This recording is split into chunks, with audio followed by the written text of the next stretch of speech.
Hello and welcome to Sasha Says. I'm Sasha Gardner and I'm so excited to have you here with me as I embark on this new chapter. In this podcast, I'm speaking to incredible people who will be sharing their stories and expertise, and I hope that will help inspire you and help you on your journey. Please also don't forget to press the follow button, like, comment, and share with your friends. It's a small thing for you, but a huge thing for us, and it really does help.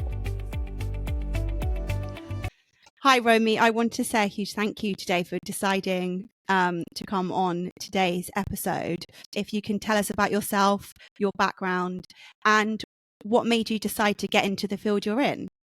Sasha, thank you so much for having me on here today. I'm really excited to be here. So I'm one of the clinical leads here at Harley Street Hearing, and I've been in the field of audiology for almost 10 years now. So I originally studied back in South Africa, and I'd known for a long time that I wanted to work in healthcare in some way. But once I found or discovered the field of audiology, I absolutely knew this was the field for me. It had such a perfect blend of incredible technology, which, as we know, is ever evolving, being able to build really long-lasting and meaningful relationships with our patients, and of course, knowing that in our field we can make such a difference in people's lives. Which is and amazing. I thought that just combined into one career. How could I say no?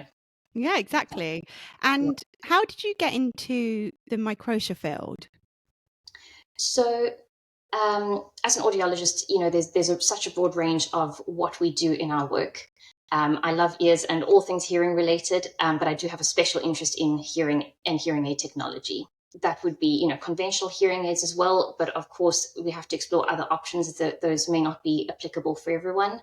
And bone conduction hearing aids can be a really fantastic solution for someone who's not able to wear a conventional hearing aid, as with some of our patients here at Harley Street Hearing. And so it's so important to be able to be knowledgeable on those options and being able to offer them where needed. Can you please explain how microtia affects a person's hearing? With microtia, we know that it's the formation of the pinna that can be affected, and depending on the severity of the microtia, the formation of the ear canal all the way down to the eardrum can be affected as well. So if the ear canal is significantly narrowed or completely closed, or if the eardrum is absent, sound cannot be channeled and passed on the way it typically would be. So this is what we would call a conductive hearing loss, as the sound is not being sufficiently conducted down the auditory pathway. That being said, in many instances of microtia, the cochlea or the inner ear function is not affected. That's really interesting, just hearing you describe, how part of the ear is undeveloped. What types of hearing aids are available for someone who suffers with microtia? I am aware that there's the bone-anchored hearing aid, but could you expand on that a bit more, please? So when we are looking at, say, conventional hearing aids, we're typically looking at a device that would either fit over the top and behind the ear, or a device that would be perhaps custom molded and fits entirely within the ear canal.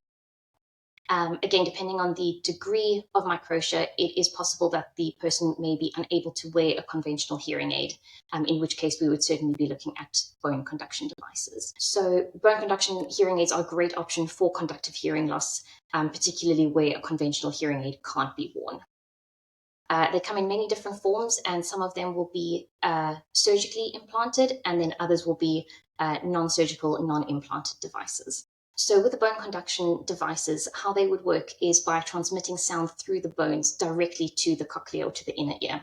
So through the bones of the head, and particularly the mastoid bone just behind the ear.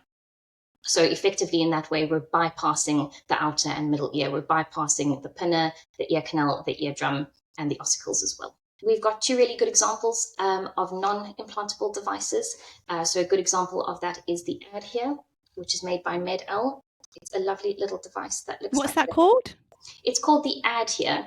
And I believe the reason it's been named that is because, well, not only the hearing part, but because it makes use of an adhesive. So it's an adhesive for hearing. Could you please, guys, you're going to get a lovely demo now from Romy.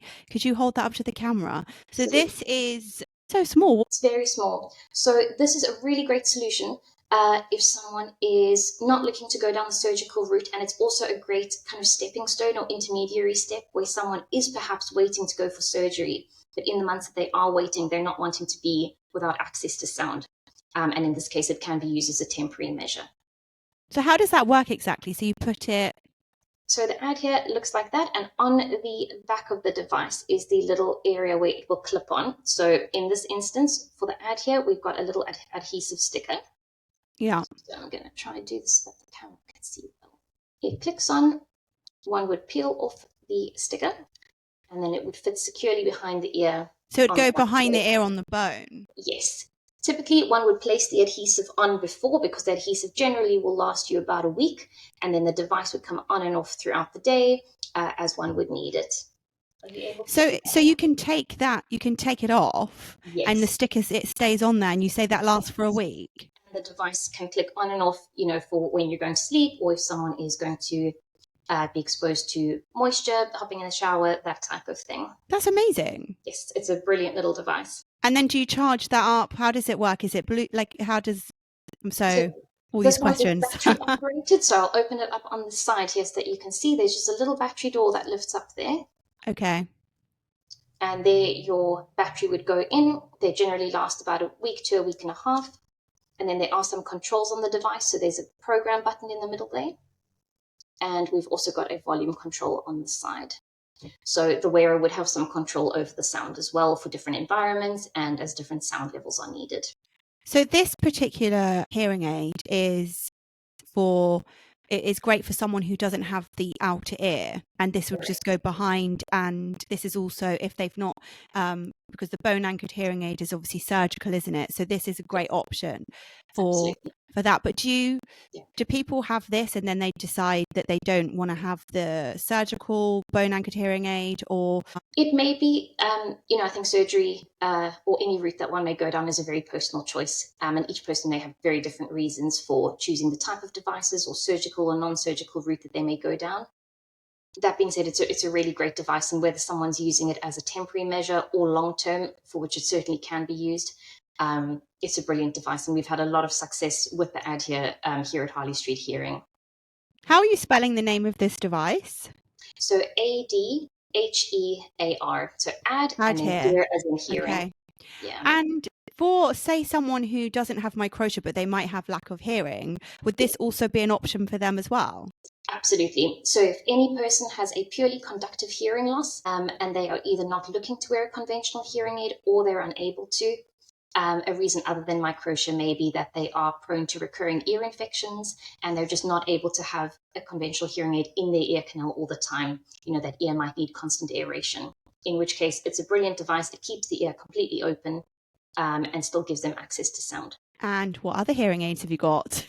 I can see you looking down. I brought another little device with me. I'm like, where are they? So we've got another one here today with us. So What's this one? This is the Baha 6 Max made by Cochlear. Okay. Both Cochlear and Medel. So Medel makes the Adhear. Both of those manufacturers will do surgically implantable devices as well. So this one will be another non-surgical option. Okay. So as we saw, the Adhear just sticks onto the mastoid bone with an adhesive sticker. And with our Baha 6 Max, we've actually got a headband that would be fitted just around the back of the head. And wow. Then the device would be able to click on just here. Yeah. There's also the option with this of a soft band as well, really great for pediatrics as well, just so that it puts a little bit less pressure on the head. So the one that goes around the back of the head, can you just hold that one up again, please? Absolutely. So for this one, yes. Why would someone choose this device versus the one that sticks at the back? What's the difference? So I think some of the big advantages with the Baha 6 Max is that it has a much bigger fitting range. So if somebody has got a conductive element to their hearing loss, but also a sensory element, so due to the natural aging process of the ears, due to an injury, due to a lot of noise exposure perhaps, they've also lost some of the cochlear functioning. So they've now got a mixed hearing loss. This device is able to accommodate for that. So it's got a little bit more power in it compared to the Adhear. Another advantage is that with the Baha 6 Max, it's got direct connectivity. So rather than having to connect the device to your smartphone or to your FM system in the classroom via a cable, this would be a wireless connection, which is just extra convenient. And for the two that you've shown us so far, what would you say is the most popular version? I would say they've got different use cases. So because the Adhear is for purely conductive hearing losses, if somebody has any sensory element to their hearing loss, they wouldn't really be able to make as great use of it. Whereas with the Baha 6 Max, if there is a sensory component to the hearing loss, then it's a perfect fit for that device. And what was the band, Romy, that you just showed me? So that would be the other way in which a person could wear the Baha 6 Max. So instead of clipping it onto the headband we looked at, it would clip onto a portion of the soft band, which would then just fit around the head. It's incredible, isn't it? There are so many options, and the technology changes and improves and evolves all the time. It's really fantastic. Have you got any others to show us? These are the two non-surgical ones that I've got with me today. But of course, there will be many, many implantable devices as well. Romy, you're the queen of hearing devices. I do my best. It is amazing how, technology has advanced so much now and there's so many options. So Yeah. I do feel that one of the common things I hear a lot is that, people are really worried about the hearing aspect when they have microtia, but actually there's many options. And as you've just kindly demonstrated, that doesn't mean having a surgery, because I have heard that when, with the bone anchored hearing aids, you can get complications. Do you know about any of the complications you can get if you decide to go down the surgery route? Yes, so I think with any surgery, there is always the risk of complications, and it's definitely a good idea for anyone considering any of those surgeries to have a chat with their surgeon and just see what are the risks, what are the pros and cons. But as we said, the hearing technology evolves all the time, and the same is true for implantable bone conduction devices. So historically, all implanted bone conduction devices were made up of an implant under the skin, then an abutment that would come up through the skin, and then the sound processor, which would attach onto the abutment. Whereas nowadays, there are more and more solutions which are fully implantable, so they no longer require an abutment. And the sound processor would connect on top of the implant just via a magnet. So in that sense, there's no need to keep an abutment clean, and there's probably a much lowered risk of things like infection. Wow. Yeah. So, Romy, I know that you're at Harley Street Hearing, and obviously your job is not specifically geared towards microtia, and you cover everything to do with hearing loss. But when we spoke on the phone, you talked about how you discovered microtia and bone anchored hearing aids, and I'd love you to tell us more about that if you can, please. Absolutely. So early last year, a patient came to see me here at Harley Street Hearing. He had been born with bilateral microtia as a result of thalidomide, and he'd been wearing a body-worn bone conduction hearing device for most of his life. At the point that he came to see me, it was really old technology. He really wasn't getting on well with it, especially as his hearing had declined from aging as well.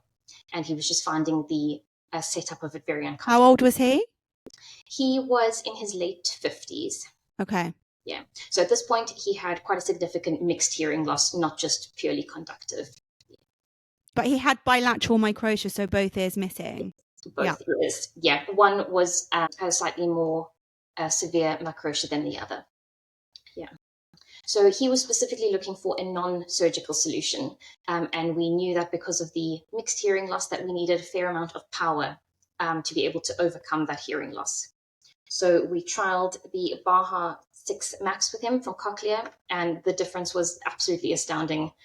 He was really blown away by how much the technology had developed and evolved, the quality of sound, the speech clarity, and the comfort of the device as well.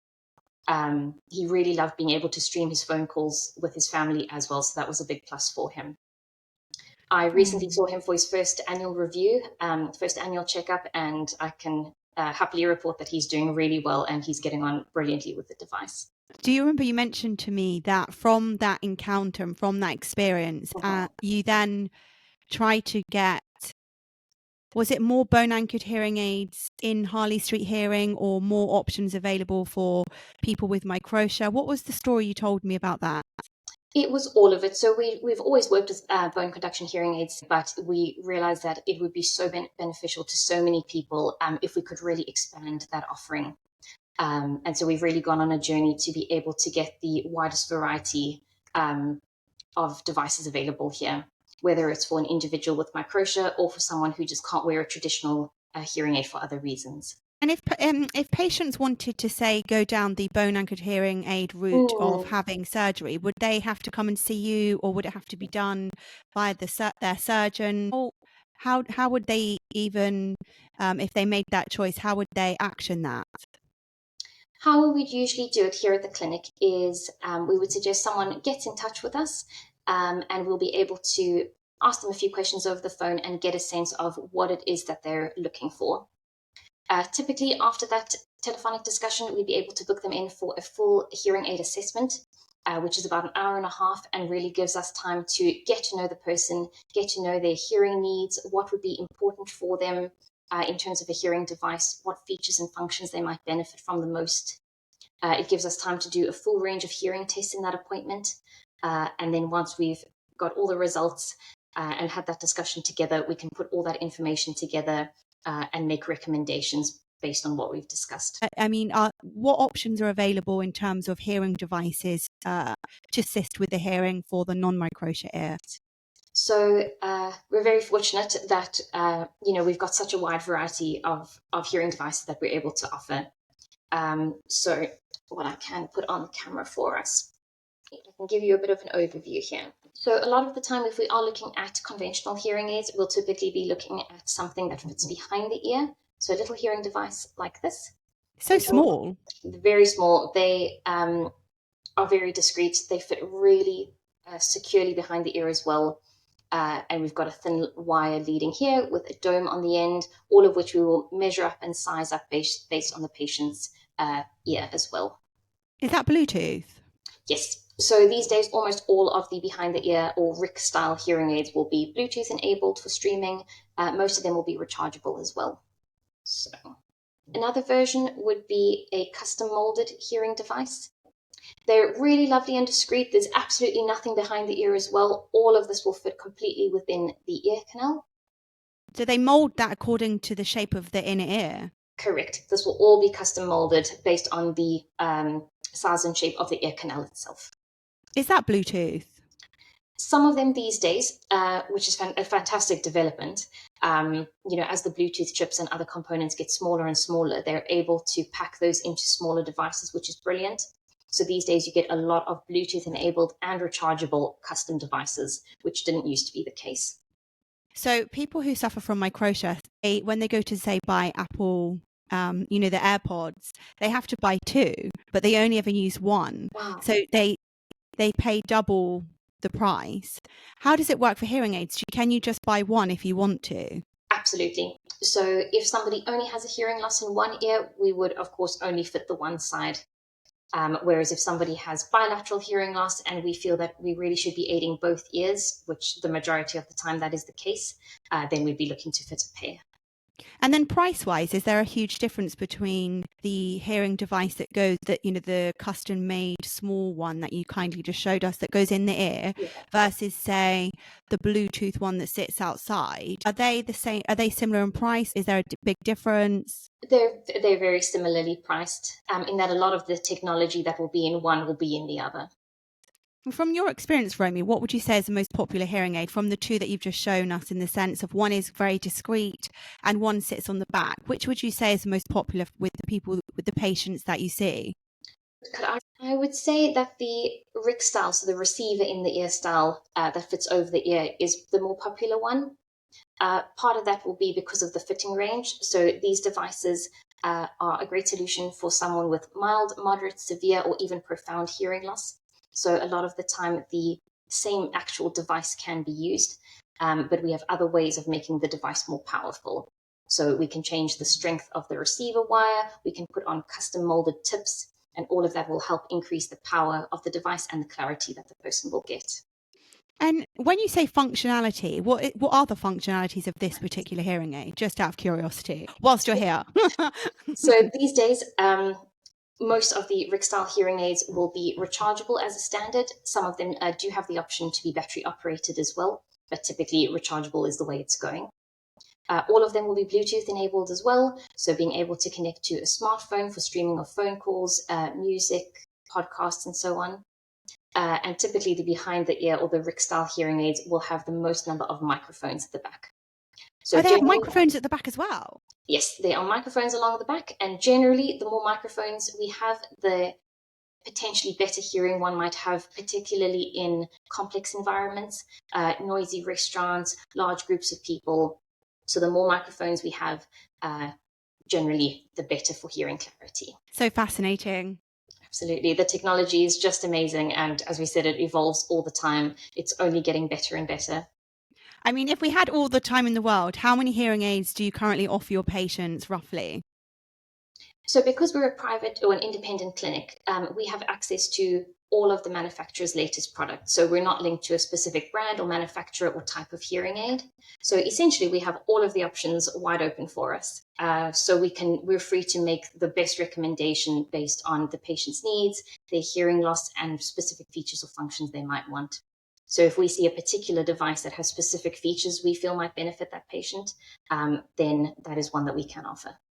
Last but not least, Romy, what do you find most rewarding about what you do, and what's the hardest part? This is just a random question. There are so many rewarding things about being an audiologist.